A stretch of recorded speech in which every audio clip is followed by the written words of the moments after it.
রাষ্ট্রকারীরা বা fascist regime যে কাজগুলি করছে সেটাকে আমরা এন্ডোর্স করলাম যে actually we are going through such a problem. এই হলো প্রথম কথা। এবং দ্বিতীয় কথাটা হলো এই প্রবলেমগুলি কেন দাঁড়াচ্ছে, এই যে আমার টোকা দিলে বাজে কেন বাজে, কারণ আমরা জানি যে ধাক্কা দিয়ে ফেলে দেওয়া যায়, এই সরকারকেও ফেলে দেওয়া যায়, বিকজ এই সরকারের ওই ফুটিং নাই। এবং আনফর্চুনেটলি আপনারা যখন সংবাদ মাধ্যমের মালিক থেকে আরম্ভ করে উইথ ডিউ রেসপেক্ট আমি সবাইকে বলছি, প্রথমেই একটা অ্যাটিটিউড আমরা লক্ষ্য করতে পেরেছিলাম যখন এই সরকার এসেছিল যে এই সরকার থাকা দরকার, আওয়ামী লীগের অপোজিটে বিএনপিও একই সরকার, কয়েনের এপার ওপার, এই কথাগুলি আমাদেরকে অনেক ব্যথিত করেছিল সেই সময়। বাট অ্যাকচুয়ালি এই জিনিসটা, এই অ্যাটিটিউডটা যে এই সরকারের জায়গায় অন্য সরকার আসলে একই হবে, এটাই আমি মনে করি ফ্যাসিজমের আরেকটা পার্ট। বিকজ কে হবে না হবে সেটা তো জনগণ ঠিক করবে।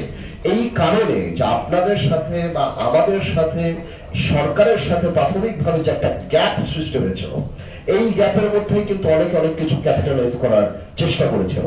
এবং আনফর্চুনেটলি আমি বারবার বলি এই সরকারের ব্যাপারে, বিকজ সরকারের দায়িত্ব আপনাদেরকে এই প্রোটেকশন দেওয়া।